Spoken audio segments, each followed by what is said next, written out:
নমস্কার। আমি রাকেশ।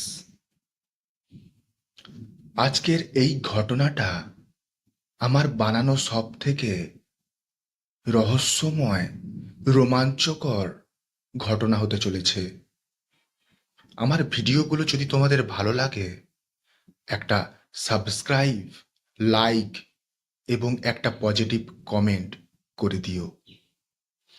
এই ঘটনাটা অমিত নামের এক ছেলে আমাকে বলেছিল। অমিত যেই গ্রামে থাকতো, ওই গ্রামের এক স্কুলে পড়াশুনো করত। অমিতের দুজন ভালো বন্ধু ছিল, যাদের একজনের নাম রাহুল এবং আর একজনের নাম অভিষেক। ওরা তিনজন খুব সাহসীও ছিল। একদিন গ্রামে ভারী বৃষ্টির কারণে ওদের স্কুলে ছুটি দিয়ে দেয়। স্কুল ছুটি পড়তেই ওরা তিনজন প্ল্যান করে ওদের পাশের গ্রামে একটা পুরনো জমিদার বাড়ি আছে, ওইখানে ঘুরতে যাবে। সেই মতো একদিন সন্ধ্যের দিকে হাতে একটা টর্চ নিয়ে পুরনো জমিদার বাড়িতে যাওয়ার জন্য বেরিয়ে পড়ে। জমিদার বাড়িতে যেতে হলে মাঝখানে একটা জঙ্গল পড়ে, সেই জঙ্গল পেরিয়ে যেতে হয়। তো ওরা হাঁটতে হাঁটতে গ্রামের কিছু মানুষের মুখে শোনে ওই জমিদার বাড়িতে নাকি ভূত থাকে। কেউ কেউ তো ভূতের চিৎকারও শুনেছে। তখন অভিষেক সবাইকে বলছে, দেখ, আমাদের যাওয়াটা কি ঠিক হবে? চল, পালিয়ে যাই। তখন রাহুল বলছে, আরে ভূত বলে কিছু হয় না, এটা মানুষের কল্পনা। অমিত বলছে, আমি কিন্তু কাল রাতেই শুনেছি ওই জমিদার বাড়ি থেকে নাকি চিৎকার শোনা গেছে। তো ওরা বিভিন্ন রকমের গল্প করতে করতে সামনের দিকে এগিয়ে যায়।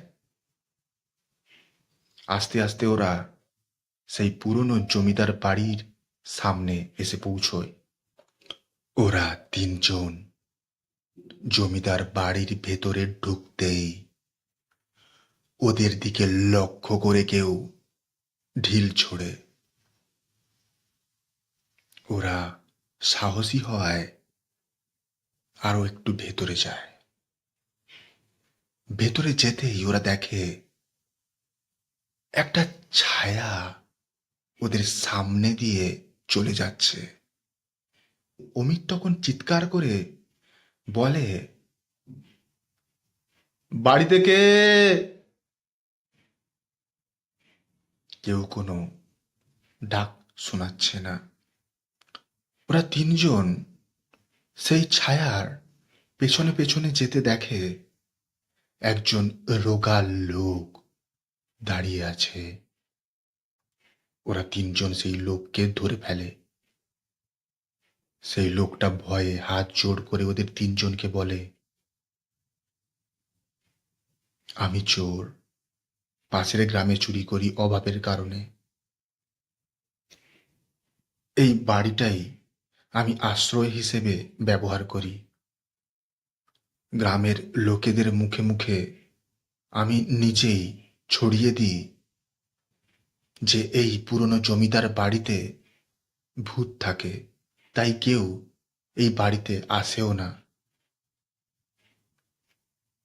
ওরা তিনজন সেই লোককে ওদের গ্রামের পঞ্চায়েতের কাছে নিয়ে যায় এবং সেই লোককে একটা ভালো কাজ দেয়, যাতে ও সুন্দর জীবন কাটাতে পারে। তখন ওরা তিনজন গ্রামের লোকেদের বলে, ভয় কখনো কখনো আমাদের ভুল পথে নিয়ে যায়। ভয়ের সময় যদি আমরা সাহস দেখাই, তাহলে আমাদের জীবন পাল্টে যেতে পারে এবং সবাইকে একটা সুযোগ দেওয়া উচিত। কেউ কেউ একটা সুযোগ পেলে ওর জীবন পাল্টে নেয় এবং জীবনে যতই অন্ধকার আসুক, সত্যের একটু আলো তোমাদের জীবন ভালো করে দেবে।